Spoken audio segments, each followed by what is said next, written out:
Hi guys, and welcome to another discussion video. Now today's video is called Media Talk because I've got so many different things to do with TV, film, media that I want to talk about, but they're not long enough to make a full video about themselves, so we're putting them all together in one video. So it's going to be a very ranged video this. Okay, so you may or may not have seen they've just announced, or they've released a trailer for, a film called Doctor Sleep. Now, you may not have heard of this film, and if you've seen the trailer, you may have an idea of what it's about. Doctor Sleep is a follow-up to The Shining. Now, this is a big deal because I can't even remember when The Shining came out. It was a long time ago. Anyway, The Shining and the Doctor Sleep are Stephen King adaptations. Now, you may not be aware, but everything written by Stephen King, well, his main works anyway, all take place in the same universe. Now, obviously, Doctor Sleep is a direct follow-up to The Shining, but recently we've been having other Stephen King films adaptations. Example, It and It Chapter 2. They are Stephen King follow-ups. So it may be that we're going to see proper crossovers in films and basically a cinematic universe of Stephen King. Now, other films that have been adaptations of Stephen King novels also include The Dark Tower, which I've not actually seen. Apparently that's a good film. And Carrie, the one where she gets blood poured over her. Spoilers, sorry. Although to be fair, I haven't seen the film and I think everyone knows that. And also a thing that's not been adapted to film but has been adapted to TV, which is 11/22/63, which is about a time traveller that tries to stop the assassination of John F. Kennedy. So, that, to be honest, that's a Hulu show which I really want to see because that looks really cool and I've never seen a concept like that before. But yeah, so are we going to be seeing a Stephen King cinematic universe? It could possibly be. It's definitely not out the range of things we've seen in movies these days, so it's not that much of a stretch to say maybe we're getting a Stephen King cinematic universe. Don't know. Anyway, now on to something at the completely different end of the spectrum. Joker. So, I'm sure by now a lot of you will have seen Joker, and the first bit I'm going to talk about Joker is not a spoiler. It's just something that took me out of the movie. So, if you've even seen the trailer for Joker, you'll recognise this scene right here.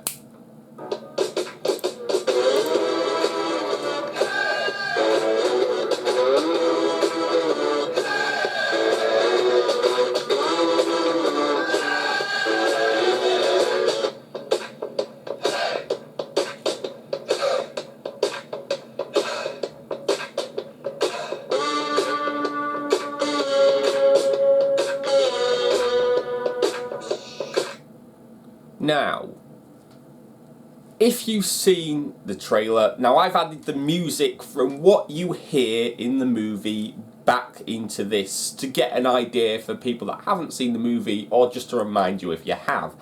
Now, that's what played in that scene in the movie. However, that is not what I heard. This is what I heard.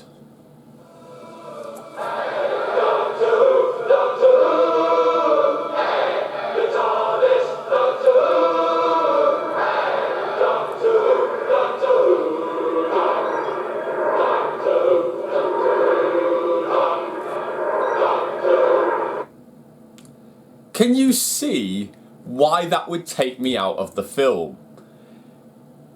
that tune is the exact same tune used in the other song. Because I didn't know until leaving the movie and doing my research that that was a parody song. And I didn't know that. I thought that was an original song that was about Doctor Who. Turns out it's not, and it's based off the other song, Rock and Roll Part 2. And you may think, well, that's a bit odd of a choice, because a lot of people thought this, looking online, that that was an odd choice to use in the movie. But then you only have to look at who the artist was. None other than Mr. Gary Glitter. And that is not a joke. They've used a Gary Glitter song in Joker at his transformation point, as I would call it, which, when you think about it, doesn't relate too much to the song. It's more a relation to the person who wrote the song, because people can kind of trust the Joker but not really know what's going on. So there is some parallels between real life things and this moment in the film. Now, and I don't think many people my age will have understand the parallel unless they looked up or found out. I don't think many people in the film would have gone, oh, they're like thinking, oh, I get the connection, why they're using this music, the music makes sense to them. I just don't think that works. However, it's not the first time, when I'd heard this as well, that I'd heard about music being heard wrong, or not how the person intended to. Now, the next clips I'm about to show you is from somebody called Sideways, his YouTube video on how to listen to music incorrectly and find Superman in the Avengers. So this is what you see and hear in the Avengers film.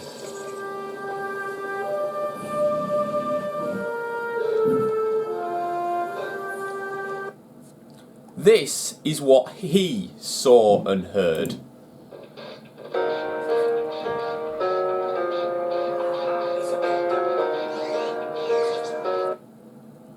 Now, it's interesting because that one is almost similar to the one I heard, because it's, when you listen to them next to each other, they sound nothing alike, but the tune itself is very similar at certain parts.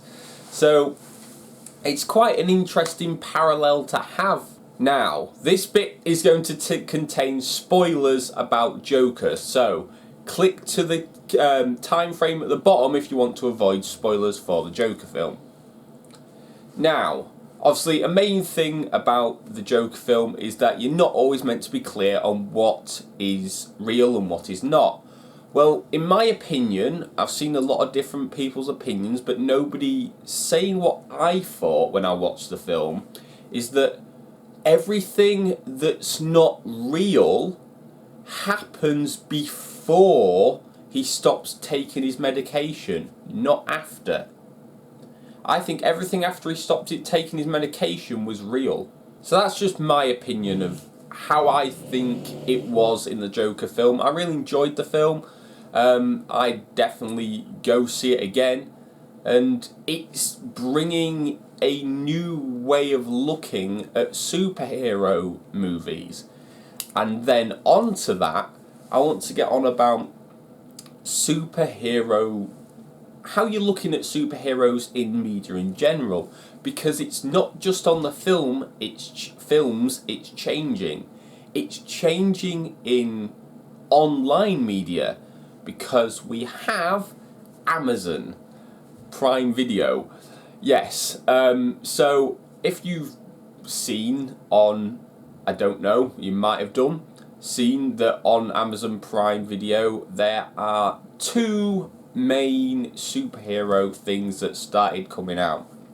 We have The Tick and The Boys. Now, these are both adaptations of comic books. I didn't even realise that about The Boys until someone told me afterwards. I knew The Tick was a comic book, but yeah, so was The Boys. The Boys was a comic book adaptation. Now, what's interesting about these is, especially The Tick, it's not meant to be taken too seriously. It's more for, I think, for a slightly younger audience. But it's still, in my opinion, a good watch. However, The Boys is something completely different, because the superheroes aren't really the main characters. The main characters are the 5 or 6 like other non-supers. I don't even remember how many there are now. But like, it's taking a lot darker look as well at superheroes. So, spoiler alert for anything about The Boys now. We see Homelander kill people quite a bit and get very aggressive, even though he's meant to be this Superman style person of justice and wrongdoing. And that's a really interesting way, in my opinion, of looking at superheroes. They're not all this, oh, I am perfect and I am justice type of thing. No, so I like it a lot, and I really want to see more stuff like this in the future. I mean, if we saw a Superman film like where Superman was like Homelander, that would be such a different Superman film.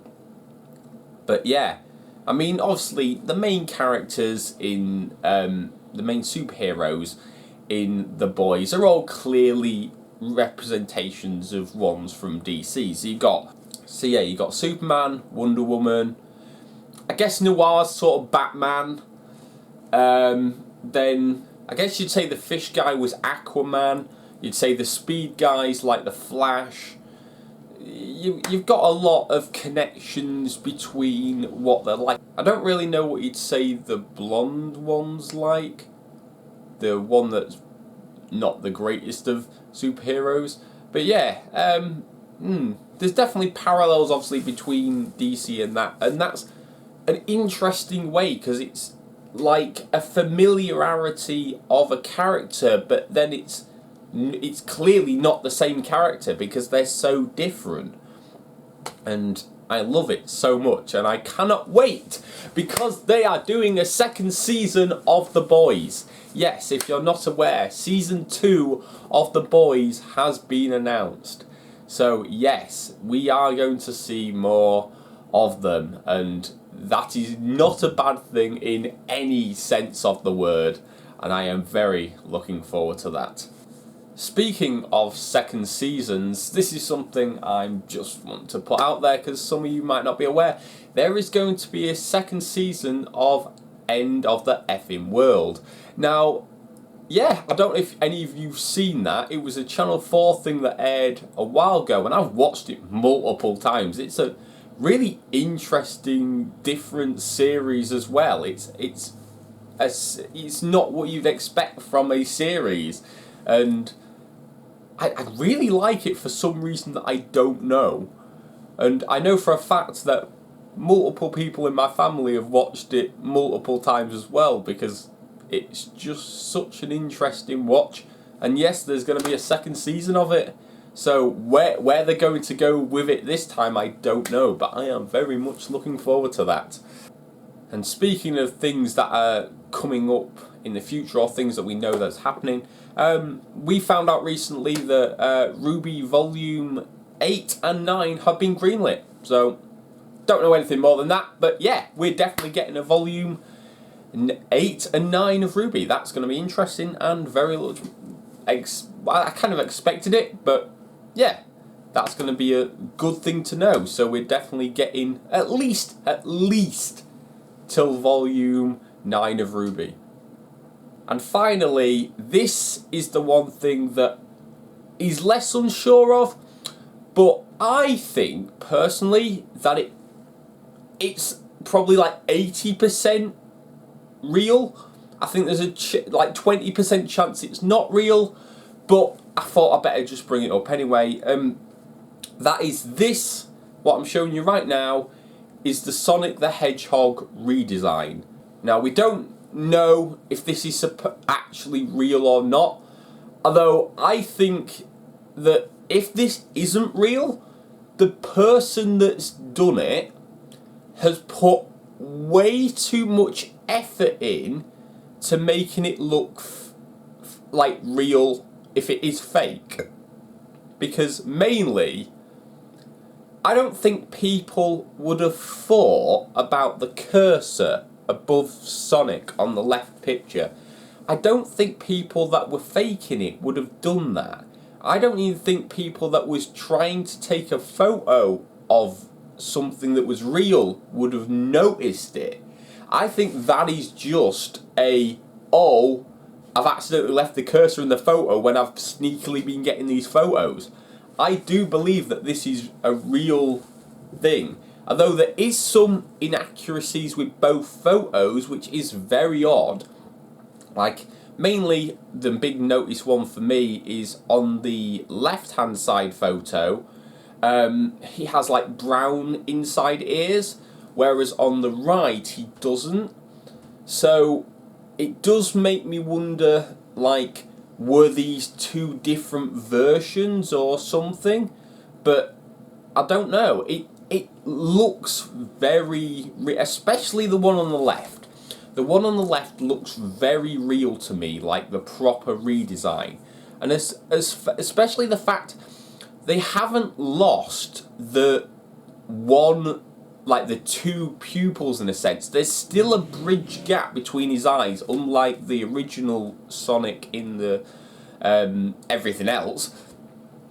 But yet it doesn't look weird. It looks more like Sonic. They've given him gloves. His nose, I think... See, some people say his nose looks weird. I think his nose looks fine. I think that looks like Sonic's nose, in my opinion. But yeah, I think if someone's gone out their way to fake this, they've done such a good job that the people that are actually making the film need to be taking note.